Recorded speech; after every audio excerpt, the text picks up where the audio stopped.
That's true. I should have done better. I should have done way better.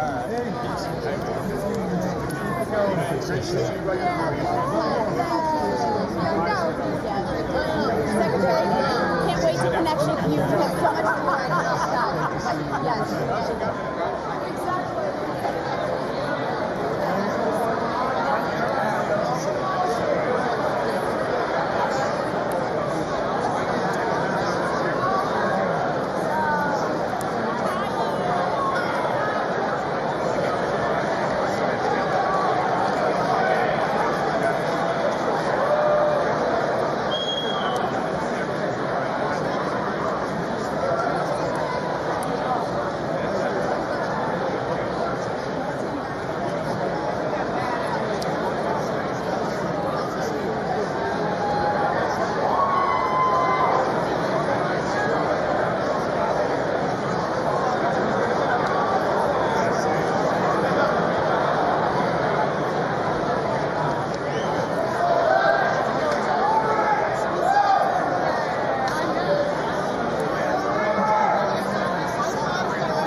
Mr. Speaker, the President of the United States.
Thank you.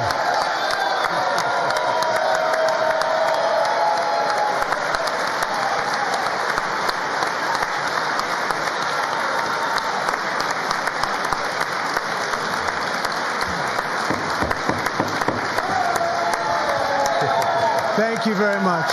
Thank you very much. It's a great honor. Thank you very much. Speaker Johnson, Vice President Vance, the First Lady of the United States,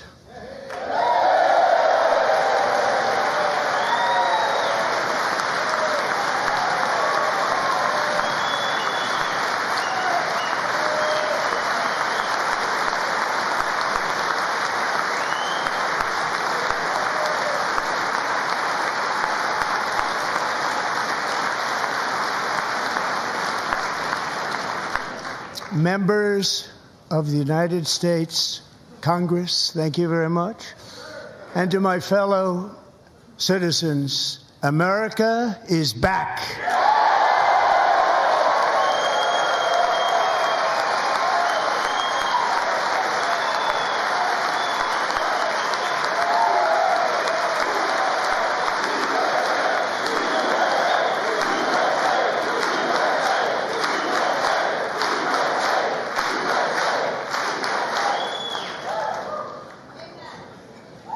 6 weeks ago, I stood beneath the dome of this Capitol and proclaimed the dawn of the golden age of America. From that moment on, it has been nothing but swift and unrelenting action to usher in the greatest and most successful era in the history of our country. We have accomplished more in 43 days than most administrations accomplished in 4 years or 8 years, and we are just getting started.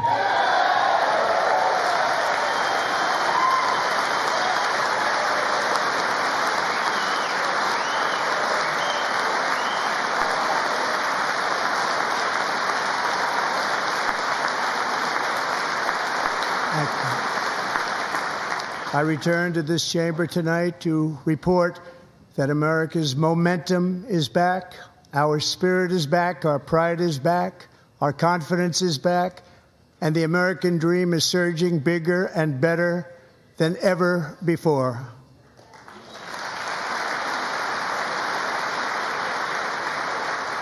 The American dream is unstoppable, and our country is on the verge of a comeback, the likes of which the world has never witnessed and perhaps will never witness again.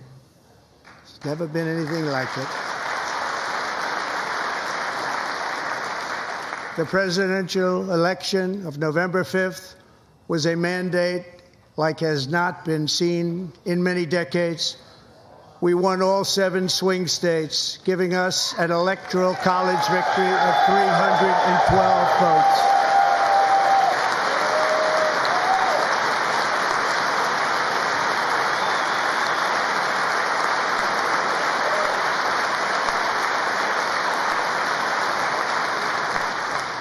We won the popular vote by big numbers and won counties in our country.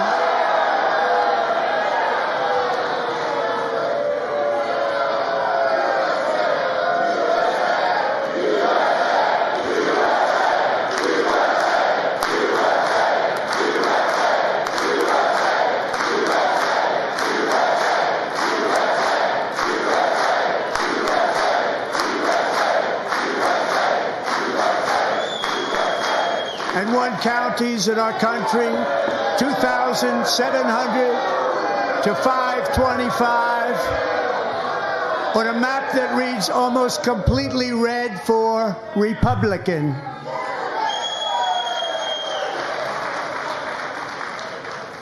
Now, for the first time in modern history, more Americans believe that our country is headed in the right direction than the wrong direction. In fact, it's an astonishing record, 27-point swing, the most ever.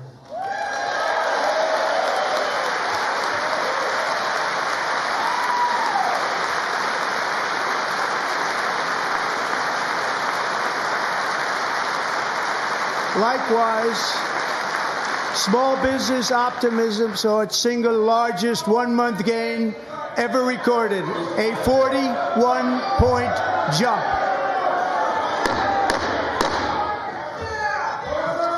Members are directed to uphold and maintain decorum in the House and to cease any further disruptions. That's your warning.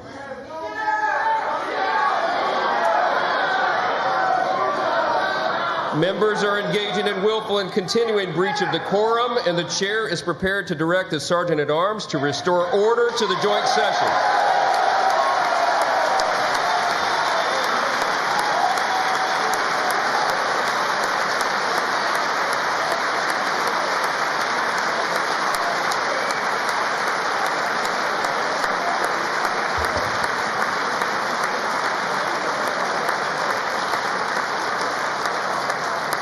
Mr. Green, take your seat. Take your seat, sir. Take your seat. Finding that members continue to engage in willful and concerted disruption of proper decorum, the chair now directs the Sergeant-at-Arms to restore order. Remove this gentleman from the chamber.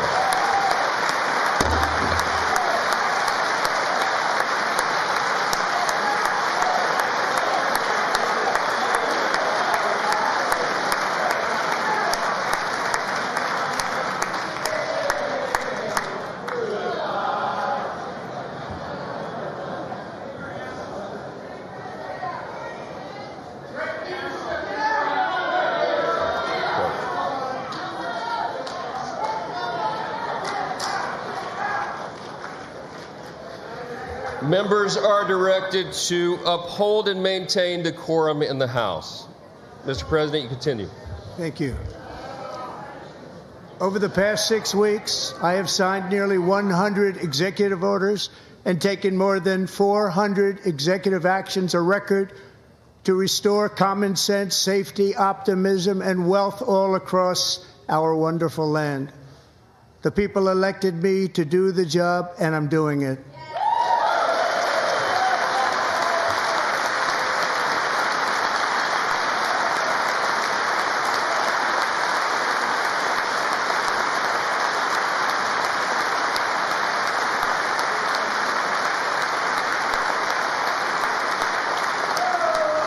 In fact, it has been stated by many that the first month of our presidency, it's our presidency, is the most successful in the history of our nation.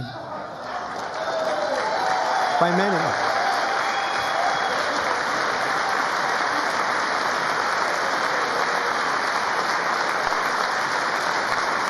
And what makes it even more impressive is that, do you know who number 2 is?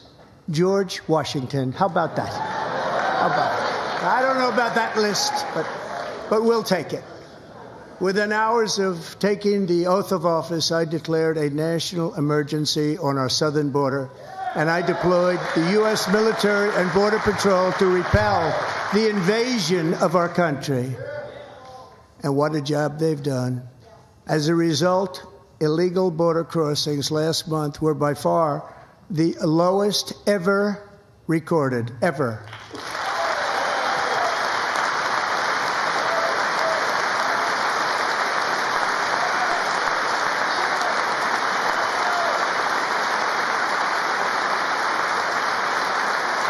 They heard my words and they chose not to come. Much easier that way.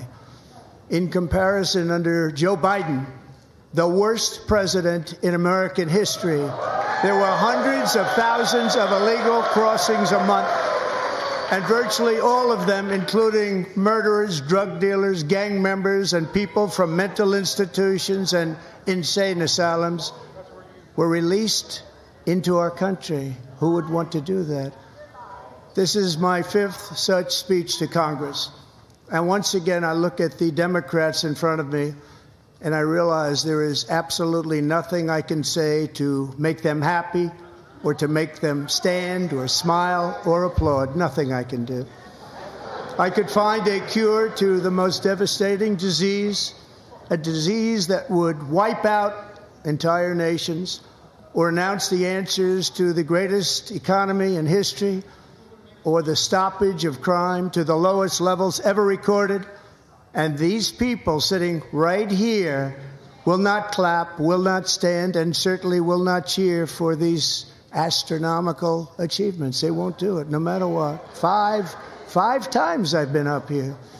It's very sad, and it just shouldn't be this way.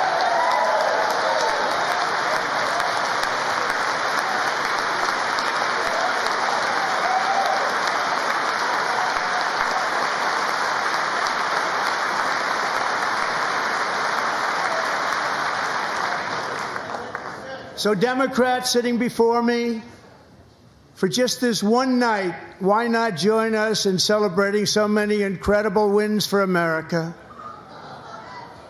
For the good of our nation, let's work together and let's truly make America great again.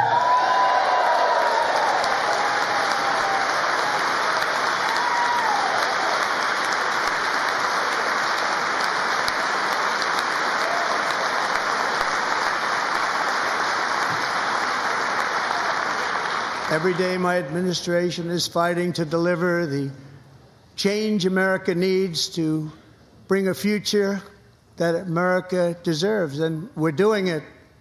This is a time for big dreams and bold action. Upon taking office, I imposed an immediate freeze on all federal hiring, a freeze on all new federal regulations, and a freeze on all foreign aid.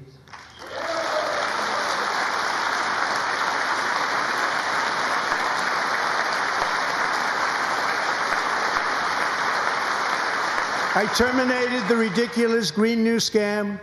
I withdrew from the unfair Paris Climate Accord, which was costing us trillions of dollars that other countries were not paying.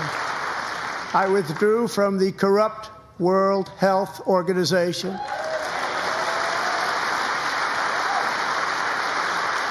And I also withdrew from the anti-American UN Human Rights Council.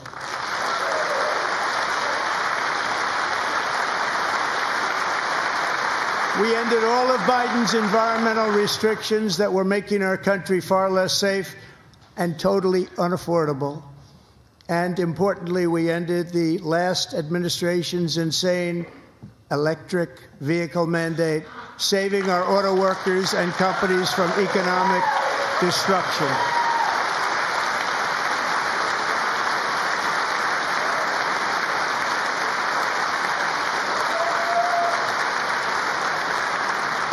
To unshackle our economy, I have directed that for every one new regulation, 10 old regulations must be eliminated, just like I did in my very successful first term.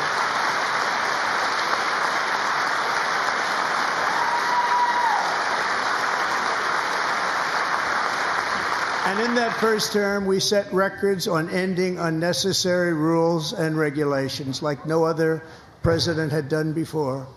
We ordered all federal workers to return to the office. They will either show up for work in person or be removed from their job.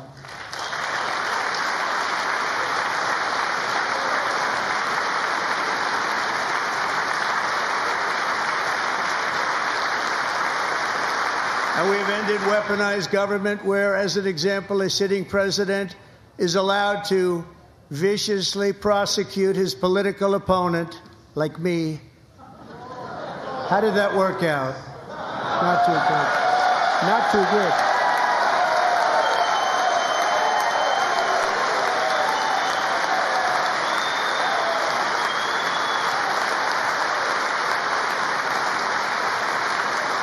And I have stopped all government censorship and brought back free speech in America. It's back.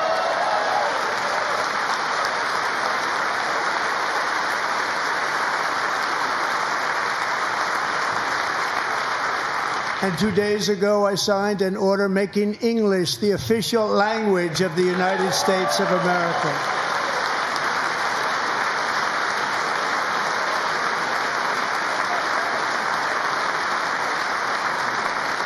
I renamed the Gulf of Mexico the Gulf of America.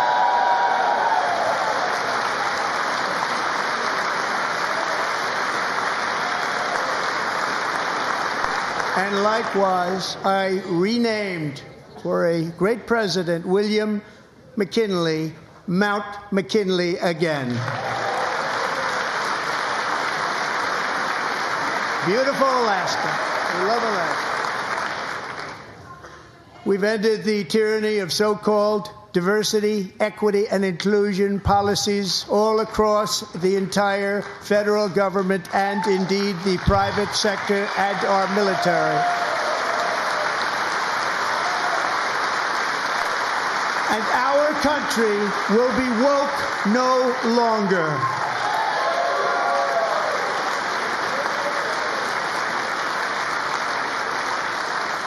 We believe that whether you are a doctor, an accountant, a lawyer, or an air traffic controller, you should be hired and promoted based on skill and competence, not race or gender.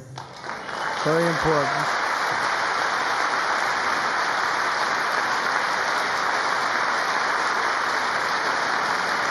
You should be hired based on merit. And the Supreme Court, in a brave and very powerful decision, has allowed us to do so. Thank you. Thank you very much. Thank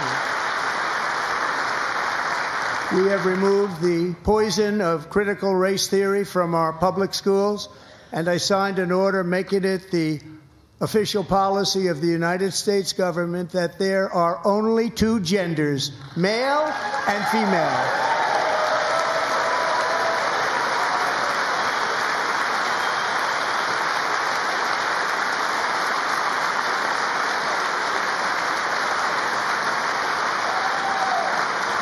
I also signed an executive order to ban men from playing in women's sports.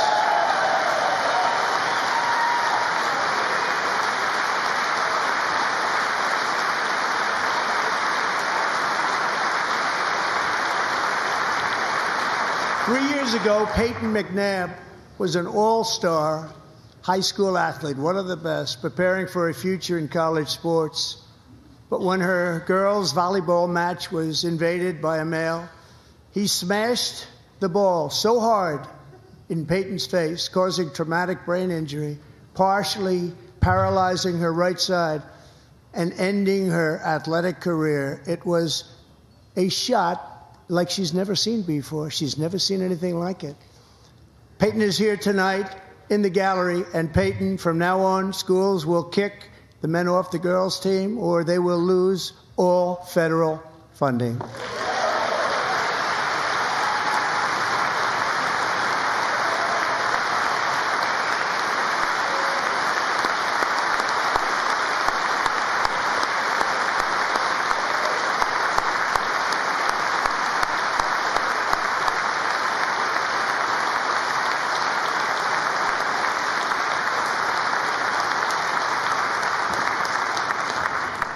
And if you really want to see numbers, just take a look at what happened in the women's boxing, weightlifting, track and field, swimming, or cycling, where a male recently finished a long-distance race 5 hours and 14 minutes ahead of a woman for a new record by 5 hours.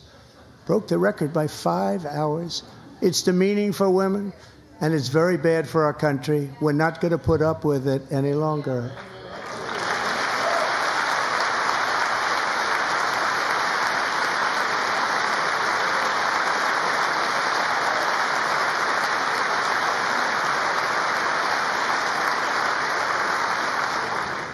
What I have just described is only a small fraction of the common sense revolution that is now, because of us, sweeping the entire world. Common sense has become a common theme, and we will never go back. Never. Never going to let that happen. Among my very highest priorities is to rescue our economy and get dramatic and immediate relief to working families. As you know, we inherited from the last administration an economic catastrophe and an inflation nightmare. Their policies drove up energy prices, pushed up grocery costs, and drove the necessities of life out of reach for millions and millions of Americans. They've never had anything like it. We suffered the worst inflation in 48 years, but perhaps even in the history of our country. They're not sure. As president, I'm fighting every day to reverse this damage and make America affordable again.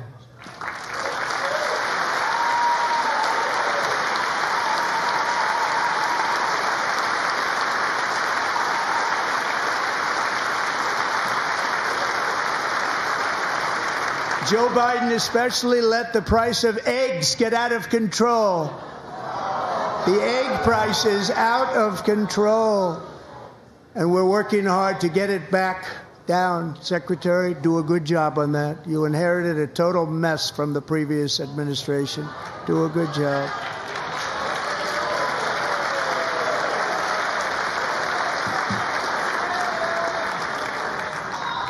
A major focus of our fight to defeat inflation is rapidly reducing the cost of energy.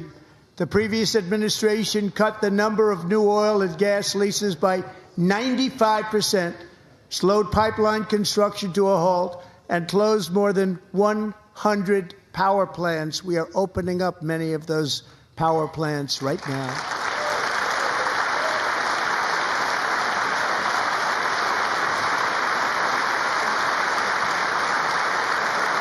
And frankly, we have never seen anything like it.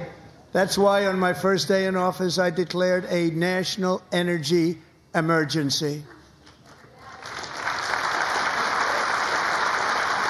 As you've heard me say many times, we have more liquid gold under our feet than any nation on earth, and by far. And now I fully authorize the most talented team ever assembled to go and get it. It's called Drill, Baby, Drill.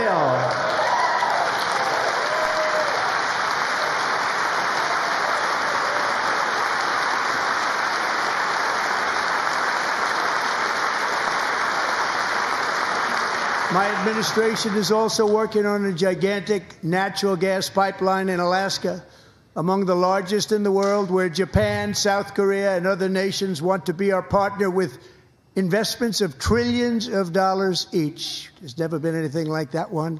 It will be truly spectacular. It's all set to go. The permitting is gotten. And later this week, I will also take historic action to dramatically expand production of critical minerals and rare earths here in the USA.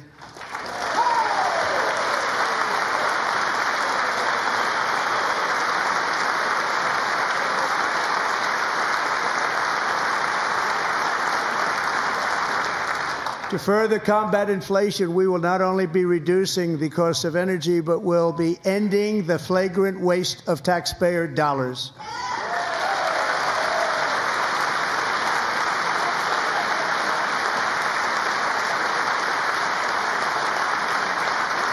And to that end, I have created the brand new Department of Government Efficiency, DOGE.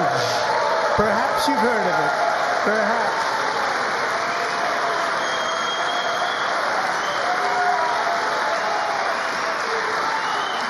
Which is headed by Elon Musk, who is in the gallery tonight.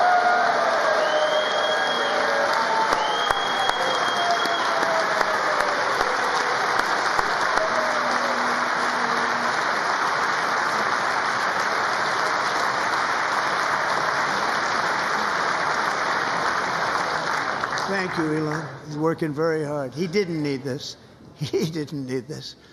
Thank you very much. We appreciate it. Everybody here, even this side, appreciates it, I believe. They just don't want to admit that. Just listen to some of the appalling waste we have already identified. $22 billion from HHS to provide free housing and cars for illegal aliens. $45 million for diversity, equity, and inclusion scholarships in Burma. $40 million to improve the social and economic inclusion of sedentary migrants. Nobody knows what that is. $8 million to promote LGBTQI+ in the African nation of Lesotho, which nobody has ever heard of. $60 million for indigenous peoples and Afro-Colombian empowerment in Central America. $60 million. $8 million for making mice transgender. This is real. $32 million for a left-wing propaganda operation in Moldova. $10 million for male circumcision in Mozambique. $20 million for the Arab Sesame Street in the Middle East. It's a program. $20 million for a program. $1.9 billion to recently created Decarbonization of Homes Committee, headed up, and we know she's involved. Just at the last moment, the money was passed over by a woman named Stacey Abrams. Have you ever heard of her? A $3.5 million consulting contract for lavish fish monitoring. $1.5 million for voter confidence in Liberia. $14 million for social cohesion in Mali. $59 million for illegal alien hotel rooms in New York City. He's a real estate developer. He's done very well. $250,000 to increase vegan local climate action innovation in Zambia. $42 million for social and behavior change in Uganda. $14 million for improving public procurement in Serbia. $47 million for improving learning outcomes in Asia. Asia's doing very well with learning. You know what we're doing. We should use it ourselves. And $101 million for DEI contracts at the Department of Education. The most ever paid, nothing even like it. Under the Trump administration, all of these scams, and they're far worse, but I didn't think it was appropriate to talk about them. They're so bad. Many more have been found out and exposed and swiftly terminated by a group of very intelligent, mostly young people, headed up by Elon, and we appreciate it. We found hundreds of billions of dollars of fraud.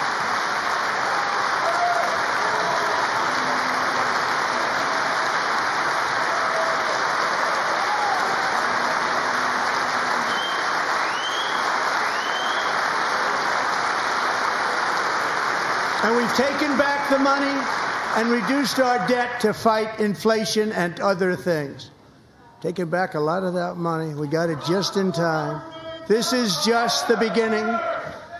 The Government Accountability Office, a federal government office, has estimated annual fraud of over $500 billion in our nation, and we are working very hard to stop it. We're going to. We're also identifying shocking levels of incompetence and probable fraud in the Social Security program for our seniors, and that our seniors and people that we love rely on. Believe it or not, government databases list 4.7 million Social Security members from people aged 100 to 109 years old. It lists 3.6 million people from ages 110 to 119. I don't know any of them. I know some people that are rather elderly, but not quite that elderly. 3.47 million people from ages 120 to 129. 3.9 million people from ages 130 to 139. 3.5 million people from ages 140 to 149.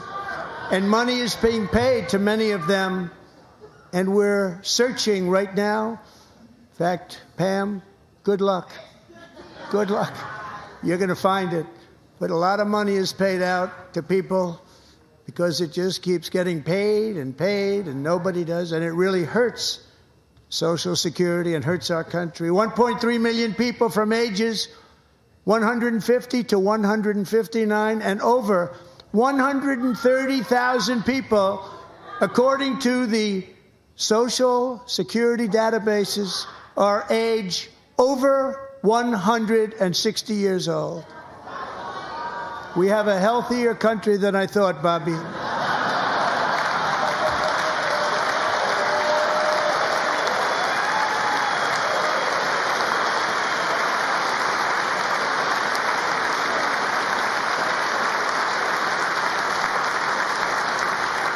Including, to finish, 1,039 people between the ages of 220 and 229, one person between the age of 240 and 249, and one person is listed at 360 years of age.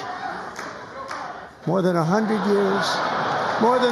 years older than our country.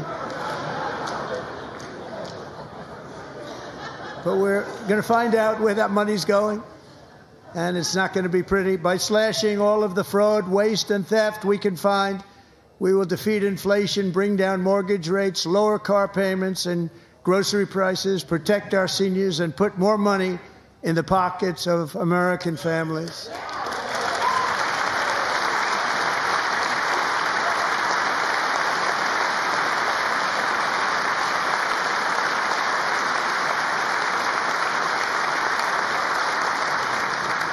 And today, interest rates took a beautiful drop, big, beautiful drop. It's about time.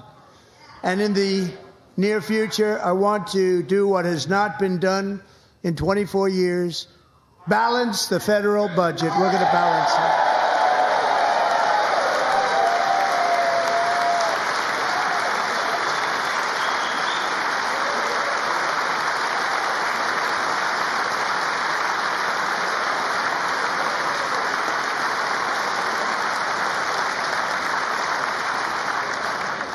With that goal in mind, we have developed in great detail what we are calling the Gold Card, which goes on sale very, very soon. For $5 million, we will allow the most successful job-creating people from all over the world to buy a path to U.S. citizenship. It's like the green card, but better and more sophisticated. And these people will have to pay tax in our country. They won't have to pay tax from where they came. The money that they've made, you wouldn't want to do that, but they have to pay tax, create jobs. They'll also be taking people out of colleges and paying for them so that we can keep them in our country instead of having them being forced out.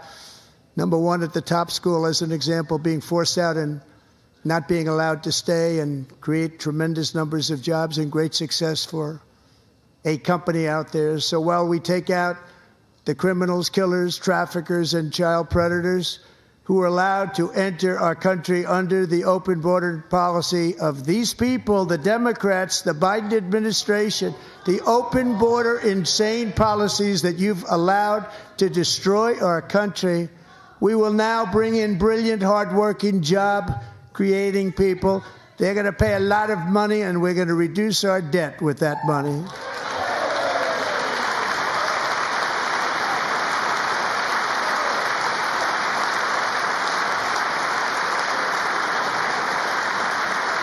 Americans have given us a mandate for bold and profound change. For nearly 100 years, the federal bureaucracy has grown until it has crushed our freedoms, ballooned our deficits, and held back America's potential in every possible way. The nation founded by pioneers and risk-takers now drowns under millions and millions of pages of regulations and debt. Approvals that should take 10 days to get instead take 10 years, 15 years, and even 20 years before you're rejected. Meanwhile, we have hundreds of thousands of federal workers who have not been showing up to work. My administration will reclaim power from this unaccountable bureaucracy, and we will restore true democracy to America again.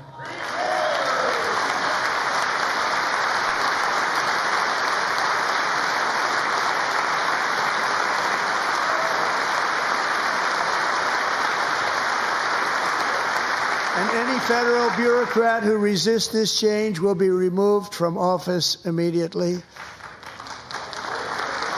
Because we are draining the swamp. It's very simple. And the days of rule by unelected bureaucrats are over.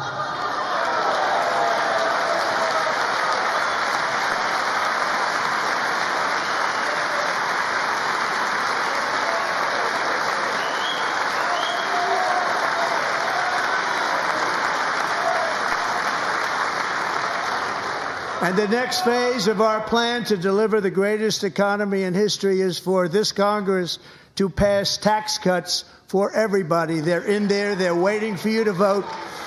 And I'm sure that the people on my right, I don't mean the Republican right, but my right here, I'm sure you're going to vote for those tax cuts, because otherwise I don't believe the people will ever vote you into office. So I'm doing you a big favor by telling you that.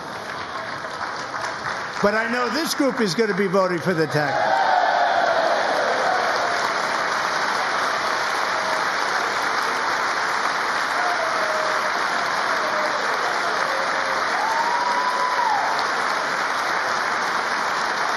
Thank you. It's a very, very big part of our plan. We had tremendous success in our first term with it. A very big part of our plan. We're seeking permanent income tax cuts all across the board. And to get urgently needed relief to Americans hit especially hard by inflation, I'm calling for no tax on tips, no tax on overtime, and no tax on Social Security benefits for our great seniors.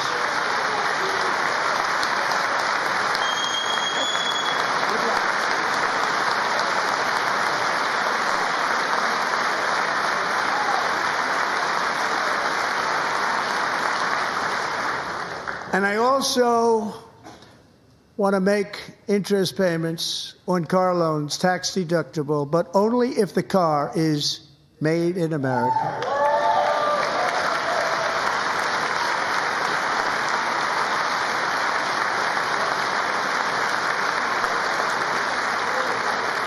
And by the way, we're going to have growth in the auto industry like nobody's ever seen. Plants are opening up all over the place. Deals are being made. Never seen. That's a combination of the election win and tariffs. It's a beautiful word, isn't it? That, along with our other policies, will allow our auto industry to absolutely boom. It's going to boom. Spoke to the majors today, all three, the top people, and they're so excited. In fact, already numerous car companies have announced that they will be building massive automobile plants in America, with Honda just announcing a new plant in Indiana, one of the largest anywhere in the world.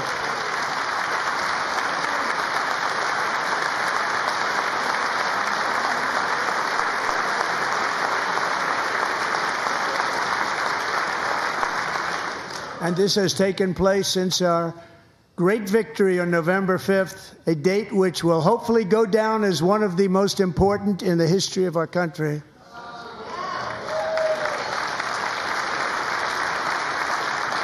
In addition, as part of our tax cuts, we want to cut taxes on domestic production and all manufacturing. And just as we did before, we will provide 100% expensing. It will be retroactive to January 20th, 2025. And it was one of the main reasons why our tax cuts were so successful in our first term, giving us the most successful economy in the history of our country. First term. We had a great first term.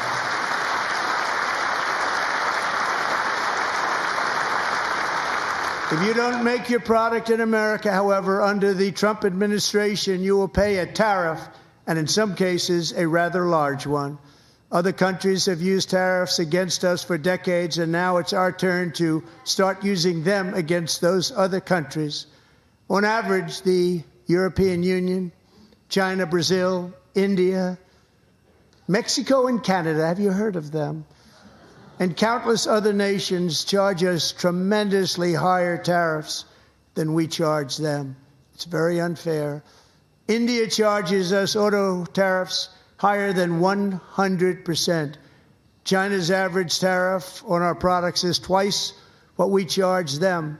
And South Korea's average tariff is 4 times higher. Think of that, 4 times higher. And we give so much help militarily and in so many other ways to South Korea. But that's what happens. This is happening by friend and foe. This system is not fair to the United States and never was. And so on April 2nd, I wanted to make it April 1st, but I didn't want to be accused of April Fool's Day. That's not, just one day cost us a lot of money. But we're going to do it in April. I'm a very superstitious person. April 2nd, reciprocal tariffs kick in. And whatever they tariff us, other countries, we will tariff them. That's reciprocal, back and forth. Whatever they tax us, we will tax them. If they do non-monetary tariffs to keep us out of their market, then we will do non-monetary barriers to keep them out of our market. There's a lot of that, too. They don't even allow us in their market. We will take in trillions and trillions of dollars and create jobs like we have never seen before. I did it with China and I did it with others, and the Biden administration couldn't do anything about it because there was so much money they couldn't do anything about it. We have been ripped off for decades by nearly every country on earth, and we will not let that happen any longer.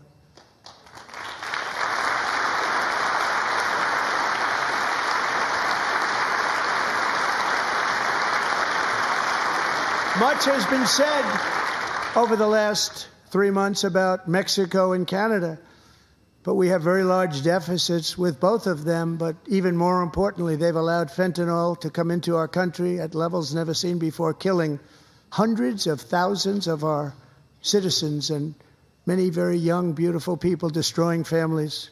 Nobody's ever seen anything like it. They are, in effect, receiving subsidies of hundreds of billions of dollars. We pay subsidies to Canada and to Mexico of hundreds of billions of dollars, and the United States will not be doing that any longer. We're not going to do it any longer.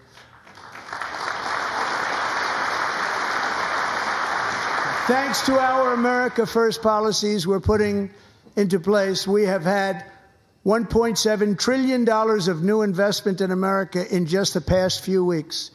The combination of the election and our economic policies that people of SoftBank, one of the most brilliant anywhere in the world, announced a $200 billion investment. OpenAI and Oracle, Larry Ellison, announced $500 billion investment, which they wouldn't have done if Kamala had won.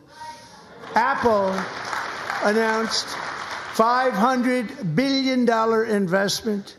Tim Cook called me. He said, I cannot spend it fast enough. It's going to be much higher than that, I believe. They'll be building their plants here instead of in China. And just yesterday, Taiwan Semiconductor, the biggest in the world, most powerful in the world, has a tremendous amount, 97% of the market, announced a $165 billion investment to build the most powerful chips on earth right here in the USA.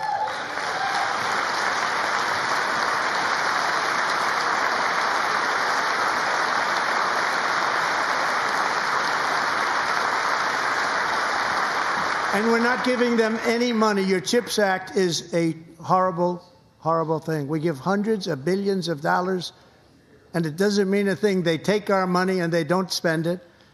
All that meant to them, we're giving them no money. All that was important to them was they didn't want to pay the tariffs, so they came and they're building, and many other companies are coming. We don't have to give them money. We just want to protect our businesses and our people. And they will come because they won't have to pay tariffs if they build in America. So it's very amazing. You should get rid of the CHIP Act, and whatever's left over, Mr. Speaker, you should use it to reduce debt or any other reason you want to.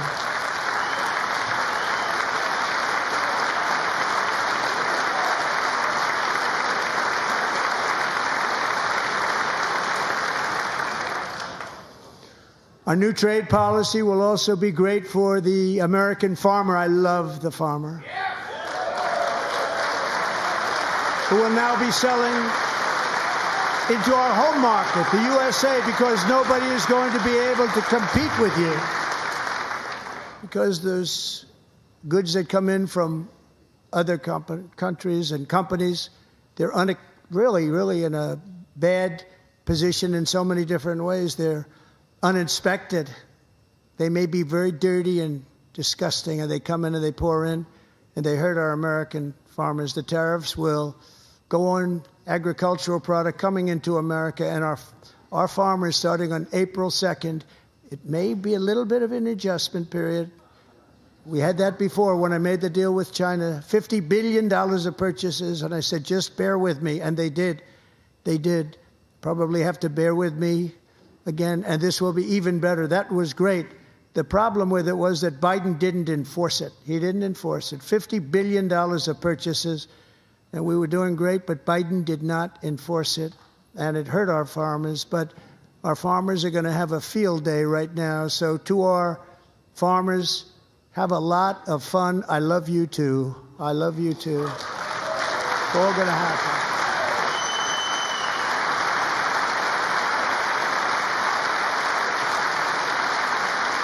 And I have also imposed a 25% tariff on foreign aluminum, copper, lumber, and steel, because if we don't have, as an example, steel and lots of other things, we don't have a military, and frankly, we just won't have a country very long.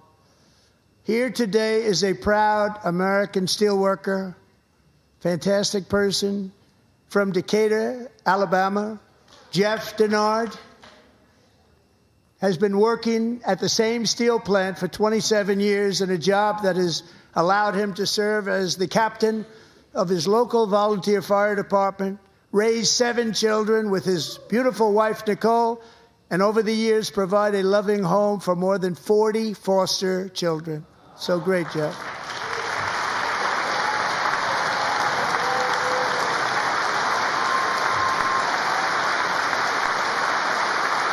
Thank you, Jeff. Thank you, Jeff.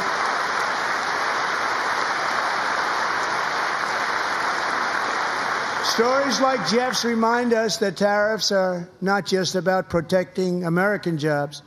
They're about protecting the soul of our country.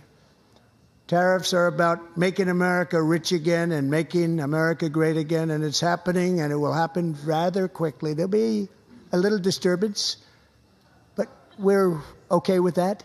It won't be much. No, you're not. Oh.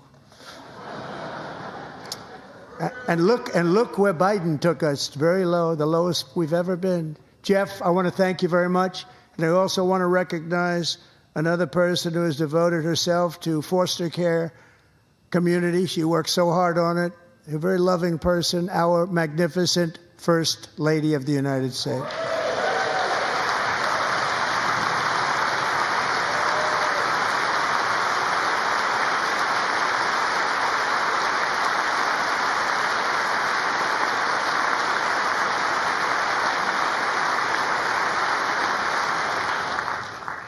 Melania's work has yielded incredible results, helping prepare our nation's future leaders as they enter the workforce. Our First Lady is joined by 2 impressive young women, very impressive. Haley Ferguson, who benefited from the First Lady's Fostering the Future initiative and is poised to complete her education and become a teacher. And Elliston Berry, who became a victim of an illicit deepfake image produced by a peer. With Elliston's help, the Senate just passed the Take It Down Act, and this is so important. Thank you very much, John. John Thune, thank you. Stand up, John. Thank you, John.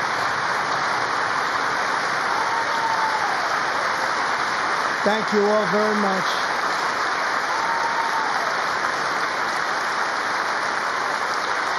Thank you. And thank you to John Thune and the Senate. Great job. To criminalize the publication of such images online is a terrible, terrible thing. And once it passes the House, I look forward to signing that bill into law. Thank you. And I'm going to use that bill for myself, too, if you don't mind. Because nobody gets treated worse than I do online. Nobody. That's great. Thank you very much to the Senate. Thank you. But if we truly care about protecting Americans' children, no step is more crucial than securing America's borders. Over the past 4 years, 21 million people poured into the United States. Many of them were murderers, human traffickers, gang members, and other criminals from the streets of dangerous cities all throughout the world. Because of Joe Biden's insane and very dangerous open border policies, they are now strongly embedded in our country, but we are getting them out and getting them out fast.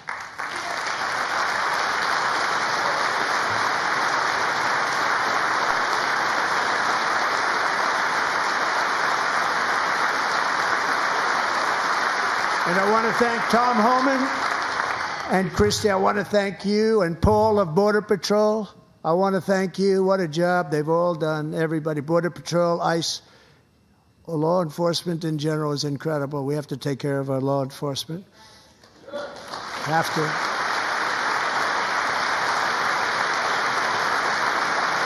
Last year,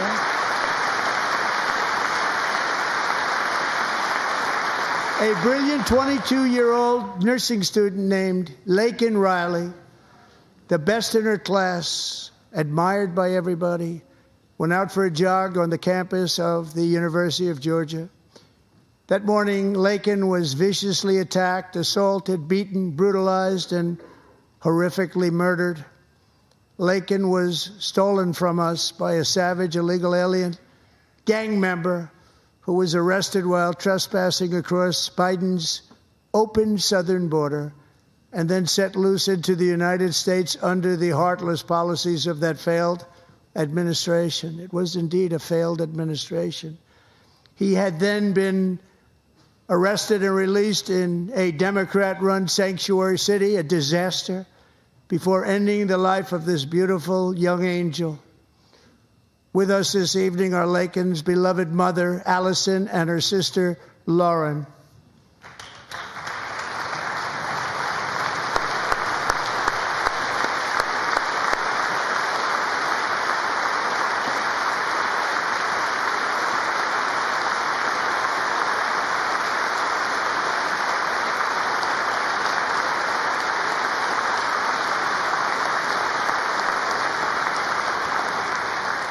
Last year, I told Laken's grieving parents that we would ensure their daughter would not have died in vain. That's why the very first bill I signed into law as your 47th president mandates the detention of all dangerous criminal aliens who threaten public safety. It's a very strong, powerful act.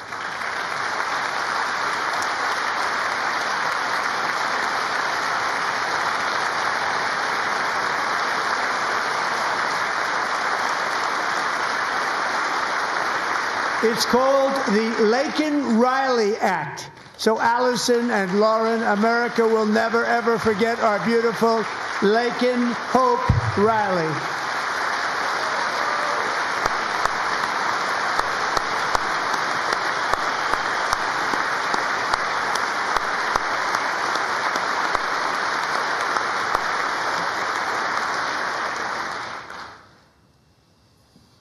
Thank you very much. Since taking office, my administration has launched the most sweeping border and immigration crackdown in American history, and we quickly achieved the lowest numbers of illegal border crossers ever recorded. Thank you.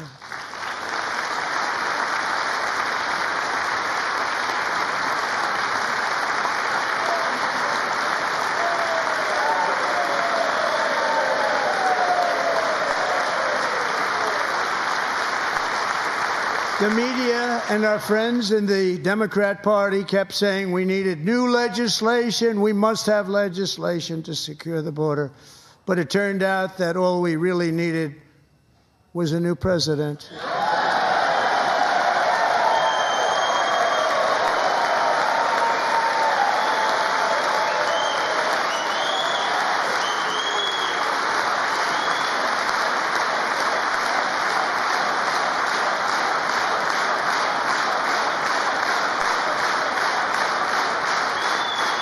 Thank you.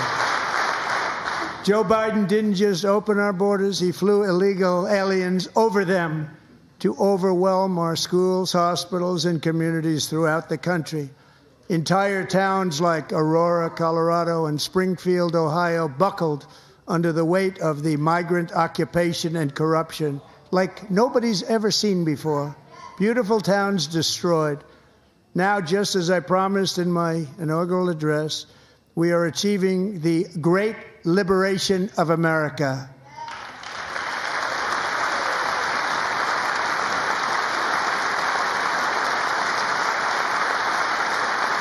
But there still is much work to be done. Here tonight is a woman I have gotten to know, Alexis Nungari from Houston.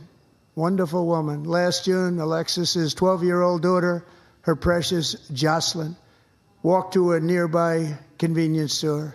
She was kidnapped, tied up, assaulted for 2 hours under a bridge, and horrifically murdered.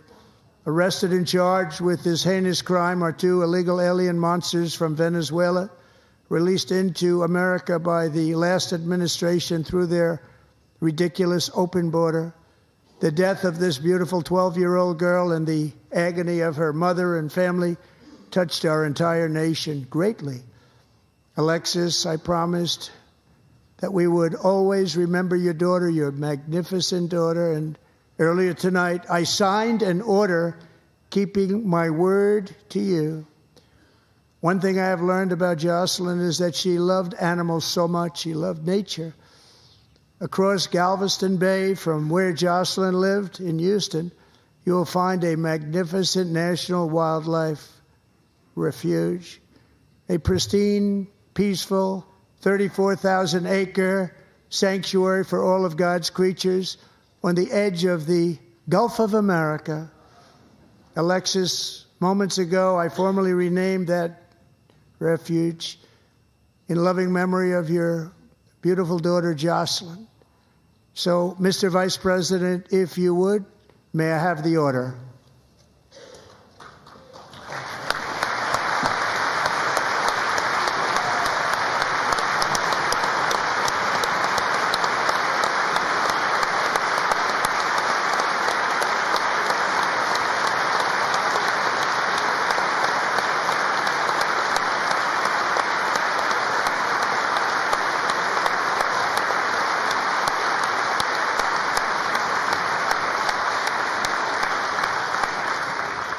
Thank you very much. All 3 savages charged with Jocelyn and Lakin's murders were members of the Venezuelan prison gang, the toughest gang, they say, in the world, known as Tren de Aragua. 2 weeks ago, I officially designated this gang, along with MS-13 and the bloodthirsty Mexican drug cartels, as foreign terrorist organizations.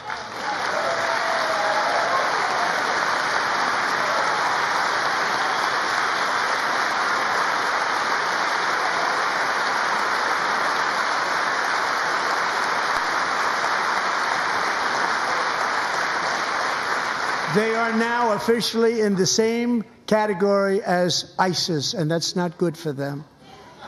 Countless thousands of these terrorists were welcomed into the U.S. by the Biden administration. But now every last one will be rounded up and forcibly removed from our country, or, if they're too dangerous, put in jails, standing trial in this country, because we don't want them to come back ever. With us this evening is a warrior on the front lines of that battle, Border Patrol Agent Roberto Ortiz. Great guy.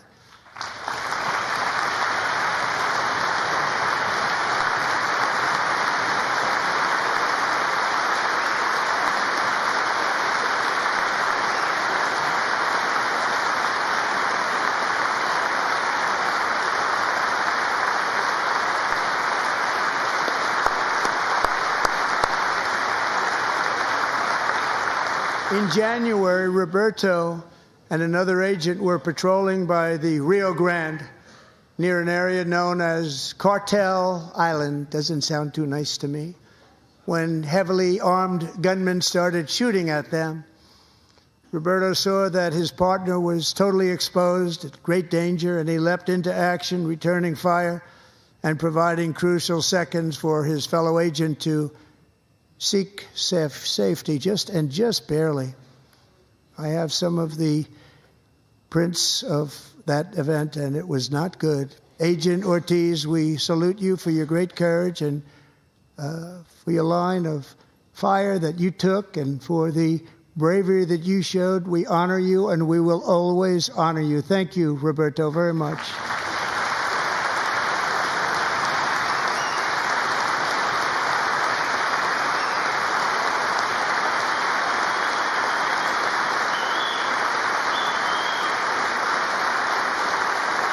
Thank you, Roberto.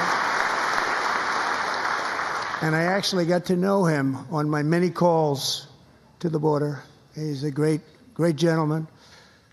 The territory to the immediate south of our border is now dominated entirely by criminal cartels that murder, rape, torture, and exercise total control. They have total control over a whole nation, posing a grave threat to our national security.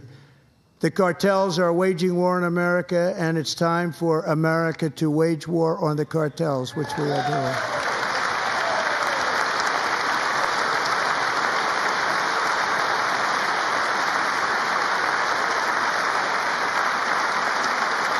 Five nights ago, Mexican authorities, because of our tariff policies being imposed on them, think of this, handed over to us 29 of the biggest cartel leaders in their country. That has never happened before. They want to make us happy. First time ever.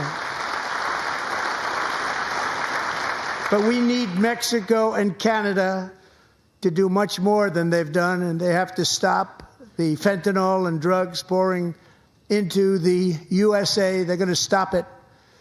I have sent Congress a detailed funding request laying out exactly how we will eliminate these threats to protect our homeland and complete the largest deportation operation in American history, larger even than current record holder President Dwight D. Eisenhower, a moderate man, but someone who believed very strongly in borders. Americans expect Congress to send me this funding without delay so I can sign it into law. So, Mr. Speaker, John Thune, both of you, I hope you're going to be able to do that, Mr. Speaker. Thank you. Mr. Leader, thank you. Thank you very much. And let's get it to me. I'll sign it so fast, you won't even believe it.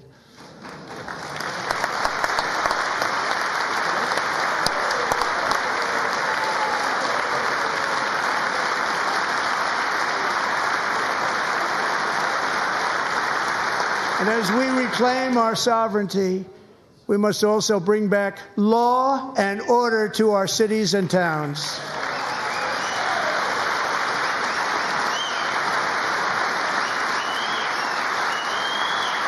In recent years, our justice system has been turned upside down by radical left lunatics.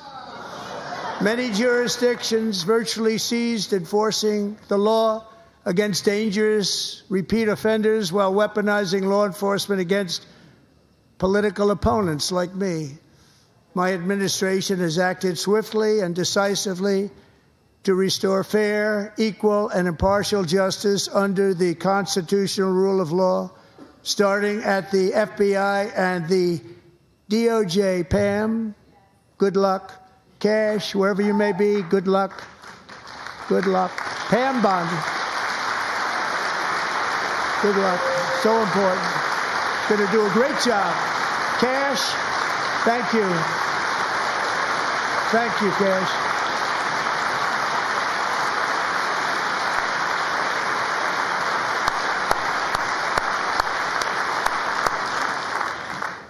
They've already started very strong. They're going to do a fantastic job. You're going to be very proud of them. We're also once again giving our police officers the support, protection, and respect they so dearly deserve. They have to get it. They have such a hard, dangerous job, but we're going to make it less dangerous. The problem is the bad guys don't respect the law, but they're starting to respect it, and they soon will respect it. This also includes our great fire departments throughout the country. Our firemen and women are unbelievable people, and we'll never forget them. And besides that, they voted for me in record numbers, so I have no choice.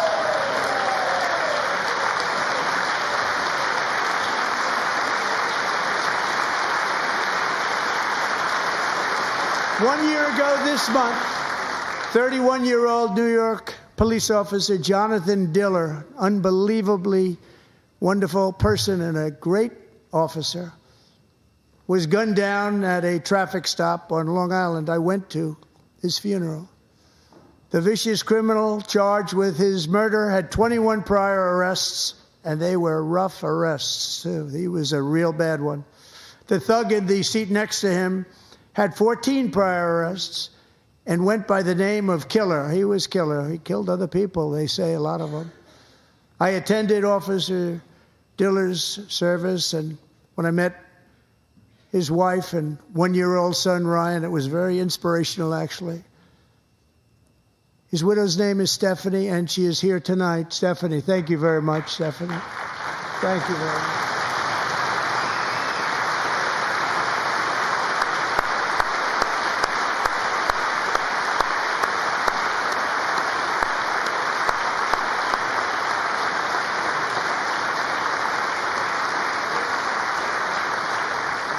Stephanie, we're going to make sure that Ryan knows his dad was a true hero, New York's finest, and we're going to get these cold-blooded killers and repeat offenders off our streets, and we're going to do it fast. Got to stop it. They get out with 28 arrests. They push people into subway trains. They hit people over the head, back of the head with baseball bats. We got to get them out of here. I've already signed an executive order requiring a mandatory death penalty for anyone who murders a police officer, and tonight I'm asking Congress to pass that policy into permanent law.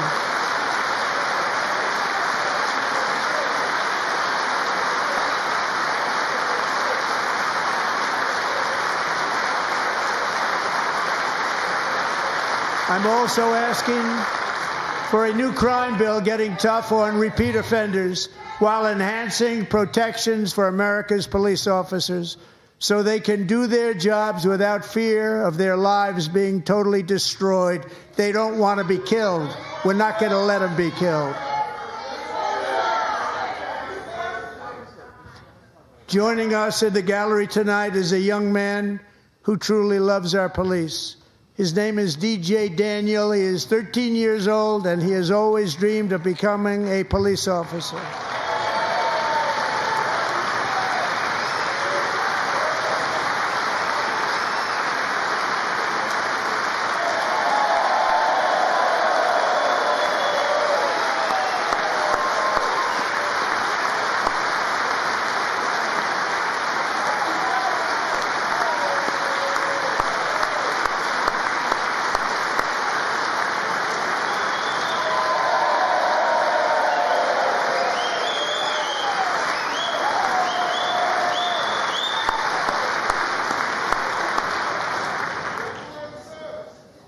But in 2018, DJ was diagnosed with brain cancer.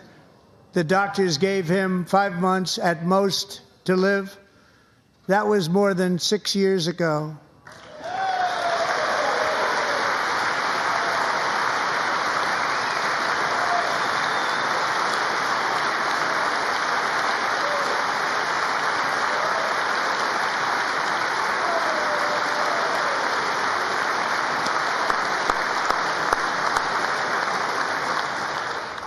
Since that time, DJ and his dad have been on a quest to make his dream come true, and DJ has been sworn in as an honorary law enforcement officer, actually a number of times. The police love him. The police departments love him. And tonight, DJ, we're going to do you the biggest honor of them all. I am asking our new Secret Service Director, Sean Curran, to officially make you an agent of the United States Secret Service.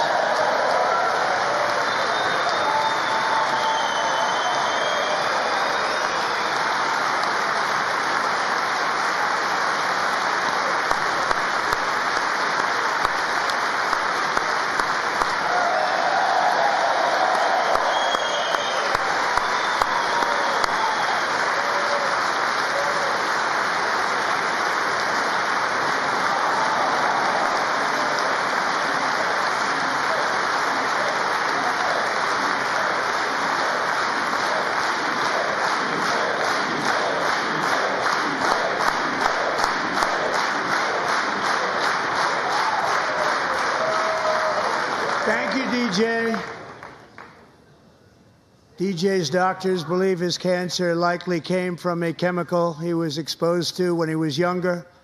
Since 1975, rates of child cancer have increased by more than 40%. Reversing this trend is one of the top priorities for our new presidential commission to make America healthy again, chaired by our new Secretary of Health and Human Services, Robert F. Kennedy, Jr.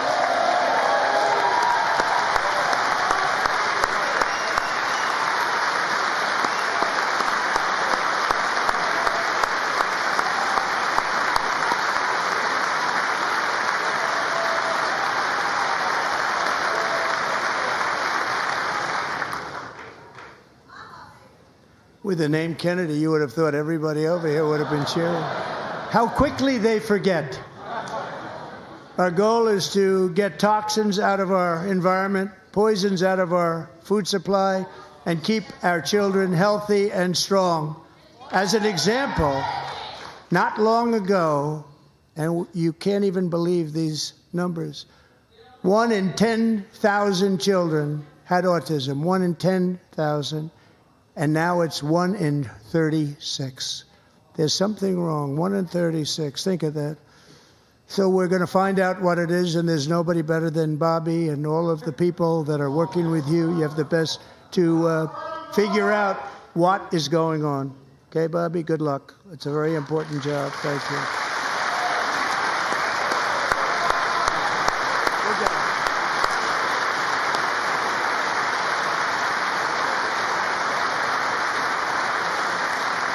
Thank you. My administration is also working to protect our children from toxic ideologies in our schools.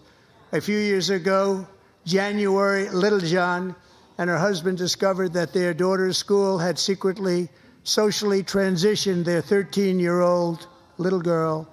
Teachers and administrators conspired to deceive January and her husband while encouraging her daughter to use a new name and pronouns. They, them pronoun, actually, all without telling January, who is here tonight and is now a courageous advocate against this form of child abuse. January, thank you. Thank you. Thank you very much.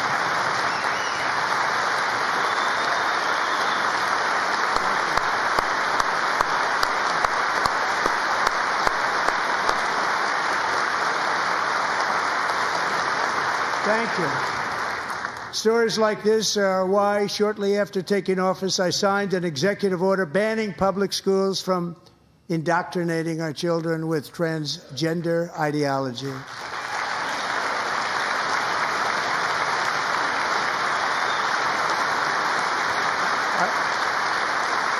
I also signed an order to cut off all taxpayer funding to any institution that engages in the sexual mutilation of our youth.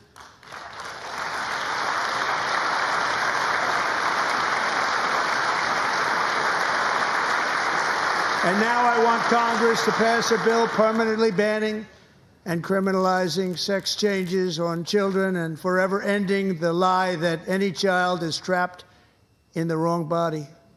This is a big lie.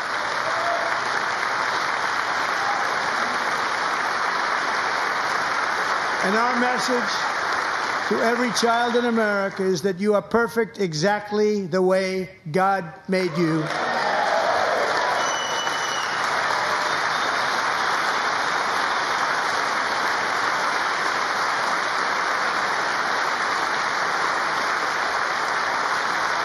Because we're getting wokeness out of our schools and out of our military, and it's already out, and it's out of our society. We don't want it.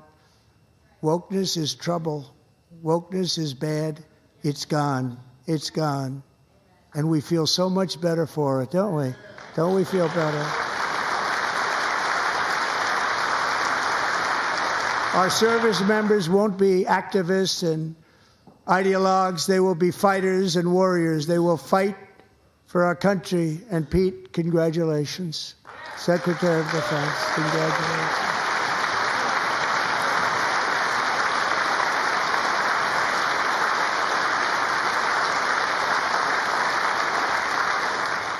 And he's not big into the woke movement, I can tell you. I know him well.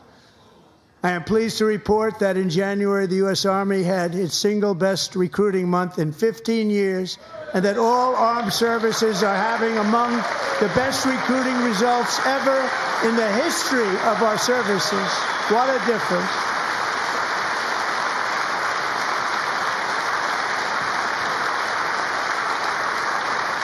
And you know, it was just a few months ago where the results were exactly the opposite. We couldn't recruit anywhere. We couldn't recruit.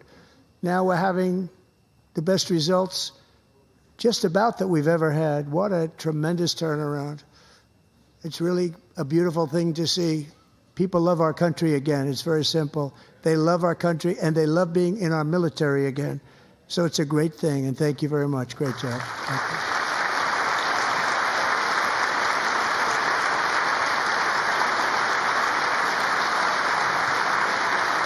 We're joined tonight by a young man, Jason Hartley, who knows the weight of that call of duty. Jason's father, grandfather, and great-grandfather all wore the uniform. Jason tragically lost his dad, who was also a Los Angeles County Sheriff's deputy when he was just a boy, and now he wants to carry on the family legacy of service.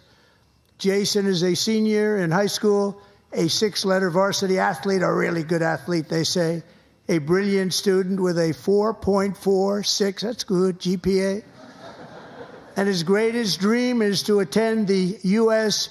Military Academy at West Point.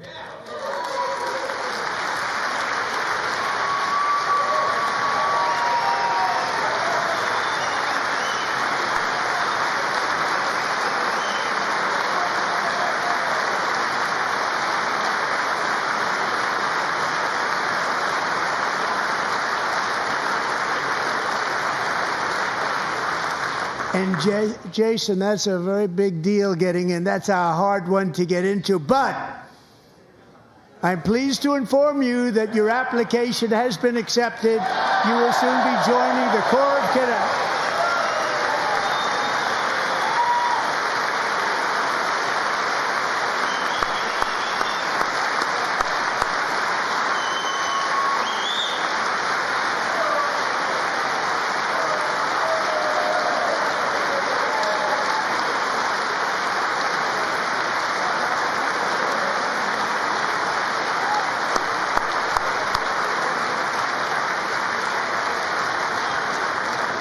Thank you. Jason, you're going to be on the long gray line, Jason.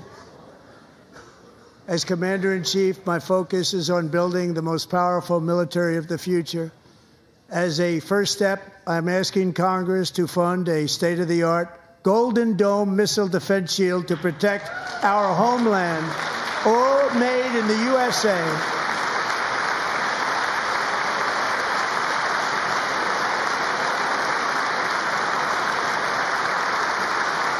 And Ronald Reagan wanted to do it long ago, but the technology just wasn't there, not even close. But now we have the technology. It's incredible, actually. And other places, they have it. Israel has it. Other places have it. And the United States should have it too, right, Tim, right? They should have it too. So I want to thank you. But it's a very, very important. This is a very dangerous world. We should have it. We want to be protected, and we're going to protect our citizens like never before. To boost our defense industrial base, we are also going to resurrect the American shipbuilding industry, including commercial shipbuilding and military shipbuilding.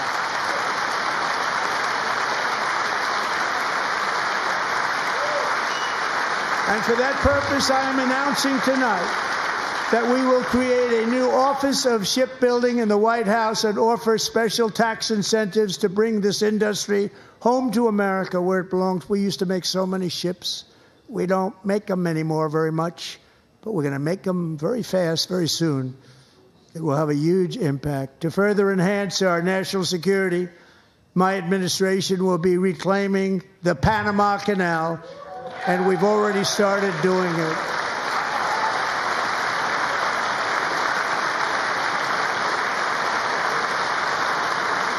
Just today, a large American company announced they are buying both ports around the Panama Canal and lots of other things having to do with the Panama Canal and a couple of other canals. The Panama Canal was built by Americans for Americans, not for others, but others could use it. But it was built at tremendous cost of American blood and treasure. 38,000 workers died building the Panama Canal. They died of malaria. They died of snake bites and mosquitoes. Not a nice place to work. They paid them very highly to go there, knowing there was a 25% chance that they would die. The most expensive project also that was ever built in our country's history, if you bring it up to modern day costs. It was given away by the Carter administration for $1, but that agreement has been violated very severely. We didn't give it to China. We gave it to Panama, and we're taking it back.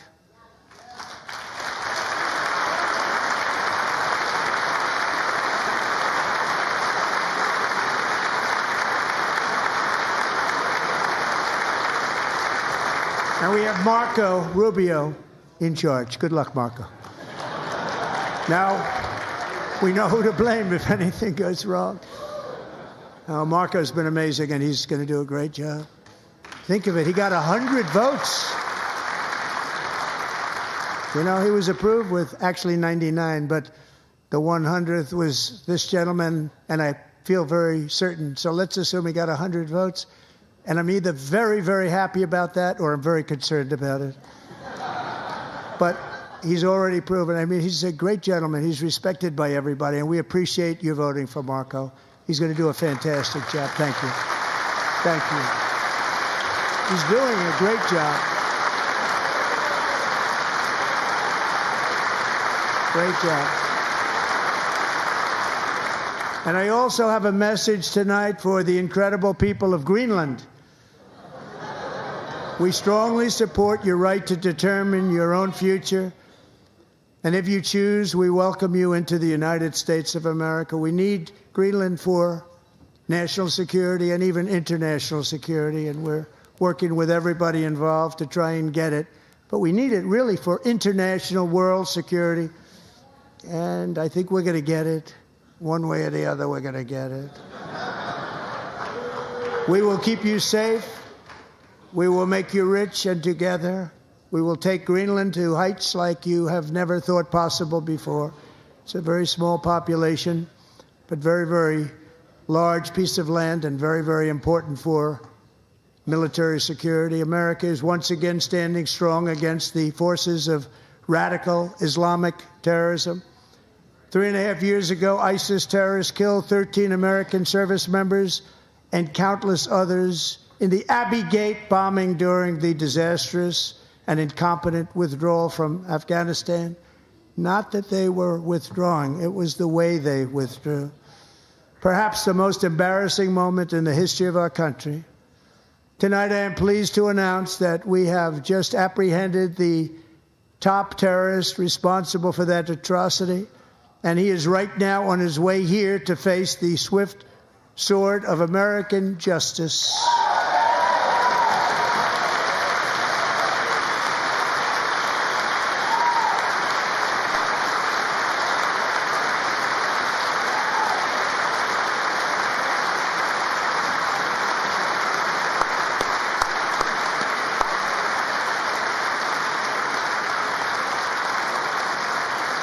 And I want to thank especially the government of Pakistan for helping arrest this monster.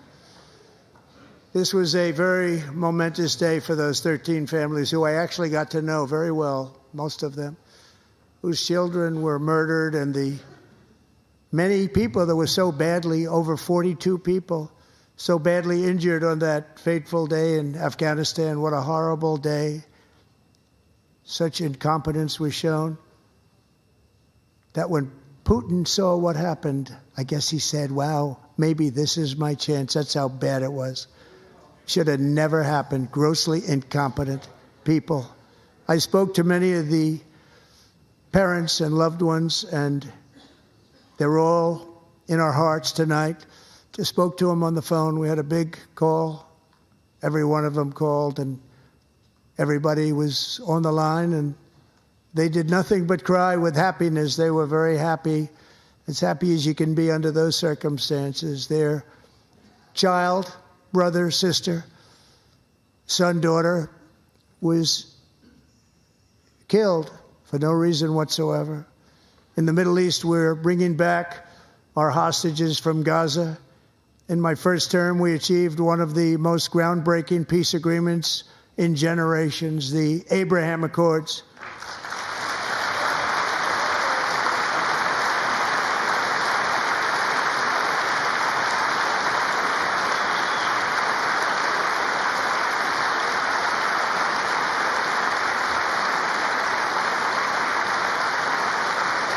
And now we're going to build on that foundation to create a more peaceful and prosperous future for the entire region. A lot of things are happening in the Middle East. People have been talking about that so much lately with everything going on with Ukraine and Russia. But a lot of things are happening in the Middle East. It's a rough neighborhood, actually. I'm also working tirelessly to end the savage conflict in Ukraine. Millions of Ukrainians and Russians have been needlessly killed or wounded in this horrific and brutal conflict with no end in sight. The United States has sent hundreds of billions of dollars to support Ukraine's defense with no security, with no anything.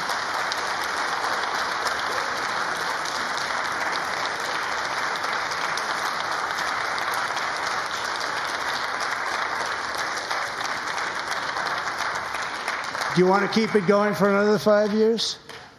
Yeah, you would say Pocahontas says yes.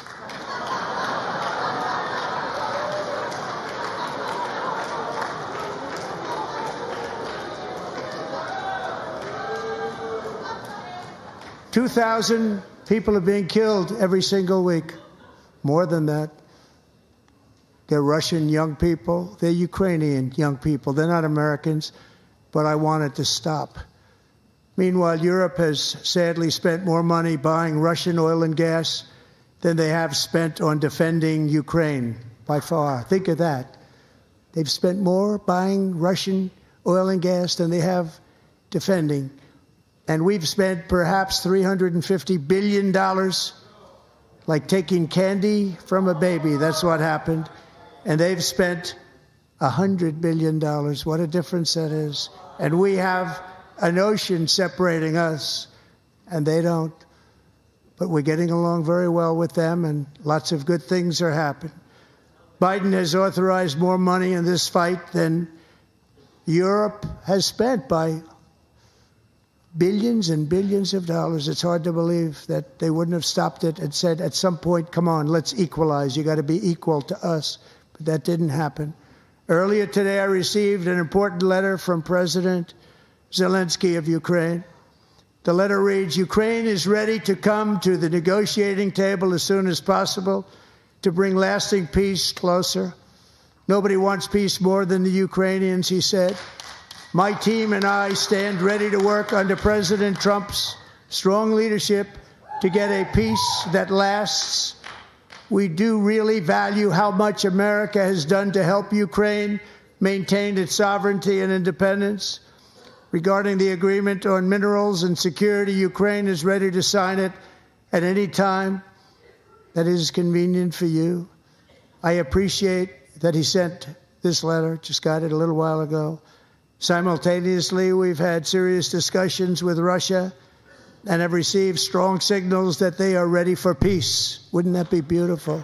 Wouldn't that be beautiful?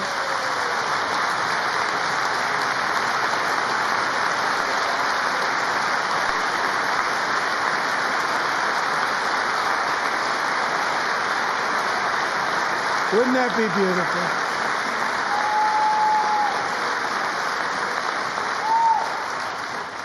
It's time to stop this madness. It's time to halt the killing. It's time to end this senseless war. If you want to end wars, you have to talk to both sides. Nearly 4 years ago, amid rising tensions, a history teacher named Mark Fogle was detained in Russia and sentenced to 14 years in a penal colony. Rough stuff. The previous administration barely lifted a finger to help him. They knew he was innocent, but they had no idea where to begin.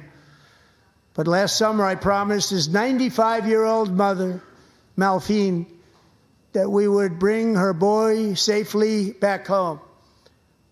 After 22 days in office, I did just that, and they are here tonight.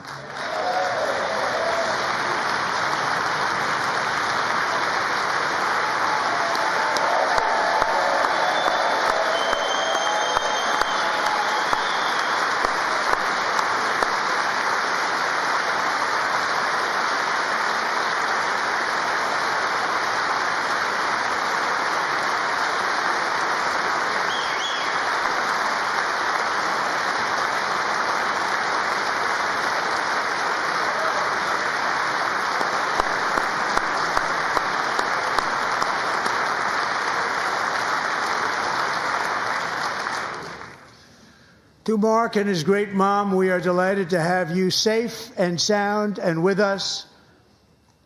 As fate would have it, Mark Fogle was born in a small rural town in Butler, Pennsylvania. Have you heard of it? Where his mother has lived for the past 78 years. I just happened to go there last July 13th for a rally. That was not pleasant. And that is where I met his beautiful mom right before I walked onto that stage. And I told her I would not forget what she said about her son. And I never did I? Never forgot. Less than 10 minutes later, at that same rally, gunfire rang out, and a sick and deranged assassin unloaded 8 bullets from his sniper's perch into a crowd of many thousands of people. My life was saved by a fraction of an inch, but some were not so lucky. Corey Comparator was a firefighter, a veteran, a Christian, a husband, a devoted father, and above all, a protector. When the sound of gunshots pierced the air, it was a horrible sound. Corey knew instantly what it was and what to do. He threw himself on top of his wife and daughters and shielded them from the bullets with his own body. Corey was hit really hard. You know the story from there. He sacrificed his life to save theirs. 2 others, very fine people, were also seriously hit. But thankfully, with the help of 2 great country doctors, we thought they were gone, and they were saved. So those doctors had great talent. We're joined by Corey's wife, Helen, who was his high school sweetheart, and their 2 beloved daughters, Allison and Kaylee. Thank you.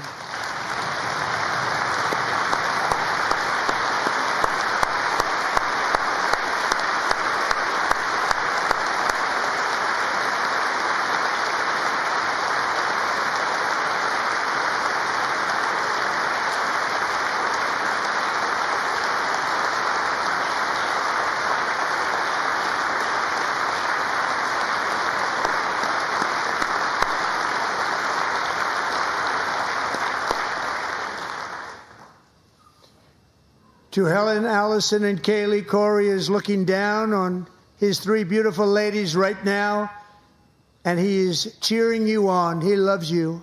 He is cheering you on. Corey was taken from us much too soon, but his destiny was to leave us all with a shining example of the selfless devotion of a true American patriot. It was love like Corey's that built our country, and it's love like Corey's that is going to make our country more majestic than ever before. I believe that my life was saved that day in Butler for a very good reason. I was saved by God to make America great again. I believe that. Thank you. Thank you.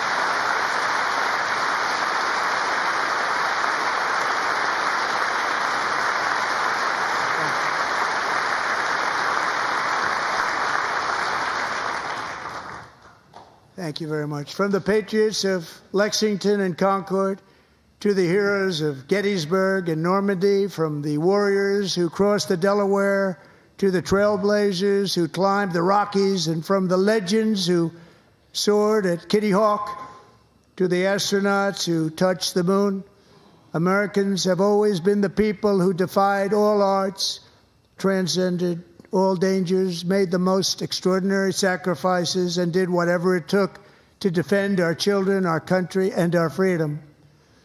And as we have seen in this chamber tonight, that same strength, faith, love, and spirit is still alive and thriving in the hearts of the American people. Despite the best efforts of those who would try to censor us, silence us, break us, destroy us, Americans are today a proud, free, sovereign, and independent nation that will always be free, and we will fight for it till death. We will never let anything happen to our beloved country, because we are a country of doers, dreamers, fighters, and survivors. Our ancestors crossed a vast ocean, strode into the unknown wilderness, and carved their fortunes from the rock and soil of a perilous and very dangerous frontier. They chased our destiny across a boundless continent. They built the railroads, laid the highways, and graced the world with American marvels like the Empire State Building, the mighty Hoover Dam, and the towering Golden Gate Bridge.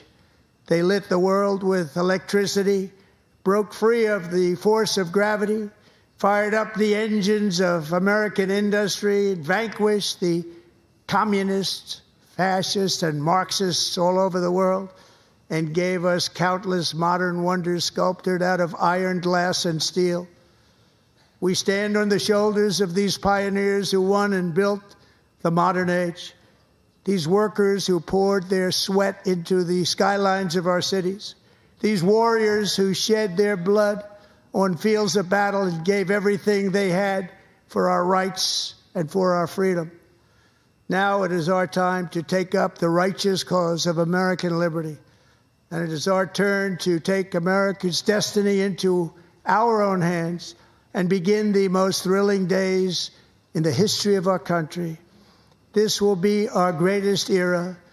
With God's help, over the next 4 years, we are going to lead this nation even higher. And we are going to forge the freest, most advanced, most dynamic, and most dominant civilization ever to exist on the face of this earth. We are going to create the highest quality of life, build the safest and wealthiest and healthiest and most vital communities anywhere in the world. We are going to conquer the vast frontiers of science, and we are going to lead humanity into space and plant the American flag on the planet Mars and even far beyond.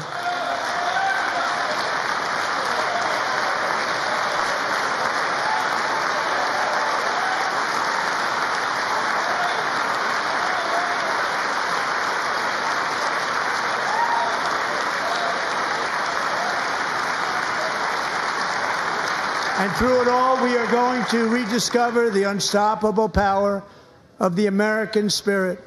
And we are going to renew unlimited promise of the American dream.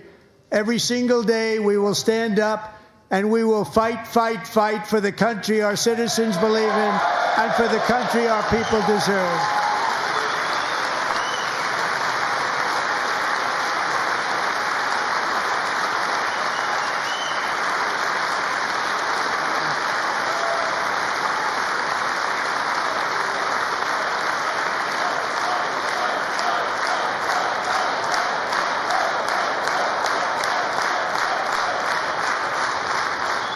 My fellow Americans, get ready for an incredible future, because the golden age of America has only just begun. It will be like nothing that has ever been seen before. Thank you, God bless you, and God bless America.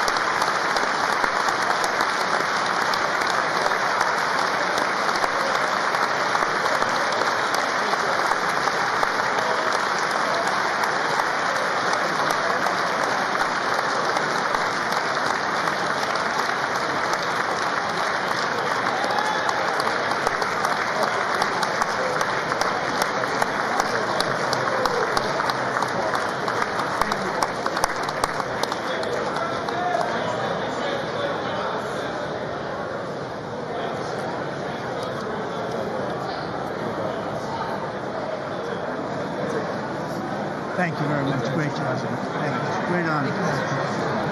Thank you. Thank you. Get this place going, all right? Thank you very much. Great honor. Thank you. Thank you, Mr. President. Thank you very much. Very much. Thank you very much. Appreciate it. Thank you. I see you soon. Young people from all over there. Well, I'm trying to. Great guy. Thank you. Best of your family. Thank you. Thank you. Thank you very much. Appreciate it. Thank you again. Thank you again. Won't forget. So good. Yeah, it's good. So good, sir. Thank you. Best. Terrific, Mr. Really terrific. It's really outstanding. Thanks. Thank you. Yes, sir. Thank you. Good job, Mr. President. Thanks. Thank you. We got you. Great.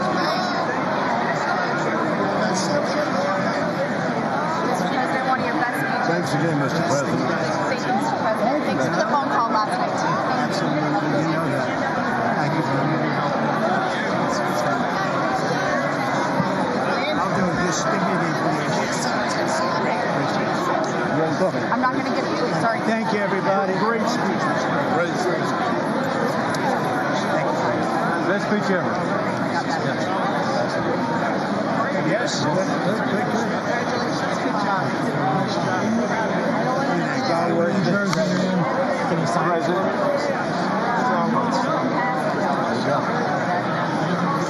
President Roger Williams, thanks for the call. I love Roger Williams. Thank you. You don't have to introduce yourself. Mr. President. I know you better than you do, Roger. Thank you so much. My great baseball. America Good is- job. Great job you're doing. America is back. Thank you so much, Welcome you Mr. back to President. Pennsylvania anytime, sir. They stood for. Thank you all. They stood for another country, not our country. That was phenomenal. It's hard to believe, isn't it?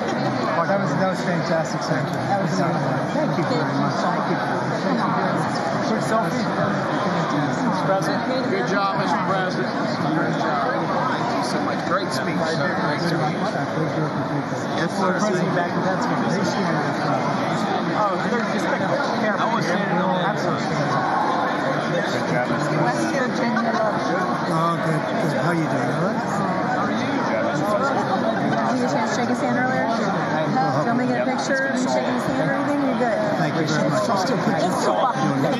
Let's do violence. Thank you, darling. Great, sir. Thank you. I love you. Best speech on the floor ever. Yeah, it was so good. Thank you. So good. You rocked it, Mr. President. We're with you. 100% crushed. Thank you. Really good. It was Congratulations. awesome. Yeah. Best speech ever. Thank you. It was. That's the best. Mr. President, that was great. That was awesome. God bless you. It was. Thank you. Great job. Let's go. Get down to that. You get down. Good luck. Yes, sir. Thank you. It's so great. Thank you, everybody. Good job. Thank you for mentioning God needs to help us. Thank you, Mr. It's President. true. Mr. President. Thank you. Thank you. Great speech. Great speech. Thanks for taking my call. Good luck. Yeah. My man. Thank you for standing You strong. really triggered those people. Yeah. Tremendous, Mr. President. Thank Somebody you. did. Thank you so much. Thanks for the beneficial ownership and this week. That was Oh, a good yeah. one. Thanks for mentioning farmers. Well, we love our farmers. Thank you, man. Thank you, Mr. President. You earned this night. Thank you very much. Appreciate it. Worked hard. Ass off, sir. Thank you, man. Proud of you. Thank you, Mr. President. Thank you so much. Thank you. Great again, brother. Thank you. I did indeed. You better believe it. Very well Good done, sir. endorsement. President, home run. Thank you very much. job. You killed it. Thank you, Mr. President. Thank you, everybody. You did great. Thank you. Good job. Thank you. Great to see you. Slam dunk. You're doing good. Thank you, sir. You did amazing, per usual. Thank you. I'll see you. Thank you. Yes, sir. Thank you. Hey, cheese. Thank you. Love you, Mr. President. Yes. Thank you, everybody. Look at this beautiful New congressman from Eastern Washington. We've never met. Oh, Michael that's Baumgartner. great. I was one of Mike Leach's best friends. Oh, that's He thinks good. very Oh, highly Mike of you. was, he was terrific. Tremendous. He was a great guy. Great What a speech. coach. Great. Thank you. Thank you very much. You did a great job. Yeah, thank you. Home run, Mr. President. Home run. That was a good one. President, good to see you, sir. Good job. Thank you very much. Looking good. Look at them. I need to talk to you about some buildings, some public buildings. You let me know. I will. Thank you, sir. Mr. President.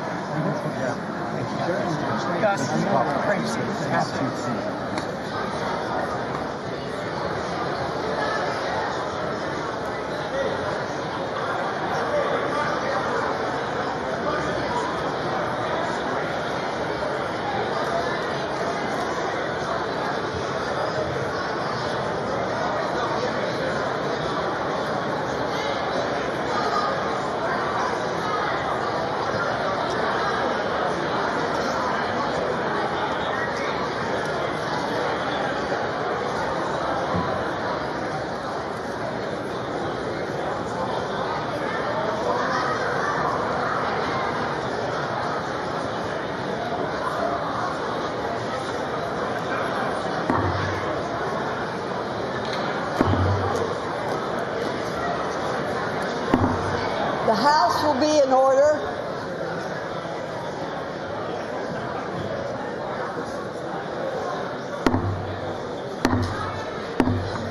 The House will be in order. For what purpose does the gentleman from Louisiana seek recognition? Speaker, I move that the message of the President be referred to the Committee of the Whole House on the State of the Union and ordered printed. Without objection.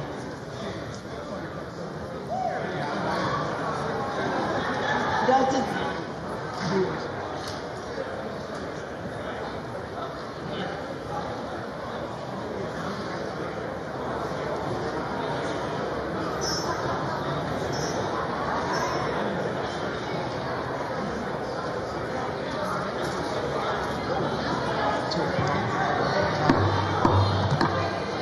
Does the gentleman from Louisiana have a motion? Madam Speaker, I move that the House now stand adjourned. The question is on the motion to adjourn. Those in favor say aye.